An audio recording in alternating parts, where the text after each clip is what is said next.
I've always loved Edmonton, loved the vibe, loved the feel of the place. Eric Kloss is planning his move from Cranbrook, British Columbia to Edmonton.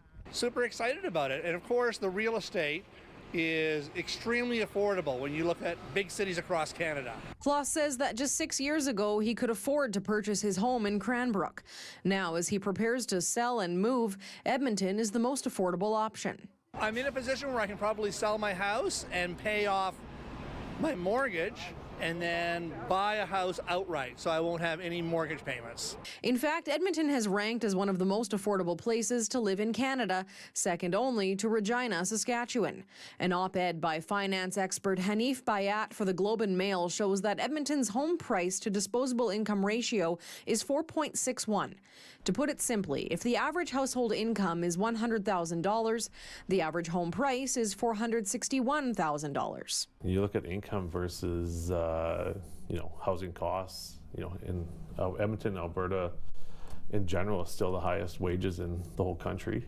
And that's just attracting more and more people to move here because of that. Rick Reinhardt is an Edmonton area realtor. While just a few years ago, many first-time home buyers were buying a condo or a classic starter home, Reinhardt says that he's noticed a shift in the types of homes first-time buyers are looking for. We are seeing a lot more qualified first-time home buyers as opposed to ones that are just struggling to get into the market.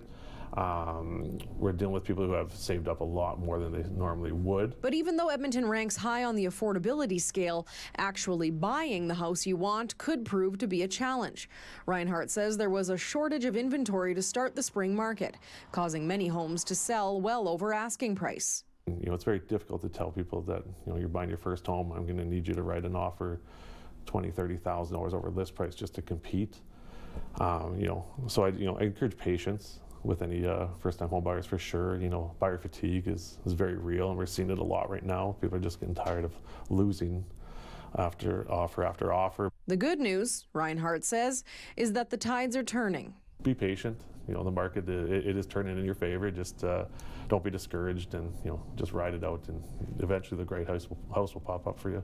And it's not just home buyers that find Edmonton more affordable. According to a recent report from rentals.ca, Edmonton is also the second most affordable city in Canada when it comes to rent, with the average price being $1,621 per month. A one-bedroom unit in Edmonton averages $1,316 per month, less than a one-bedroom unit in Lethbridge. In Edmonton, Bianca Millian, City News.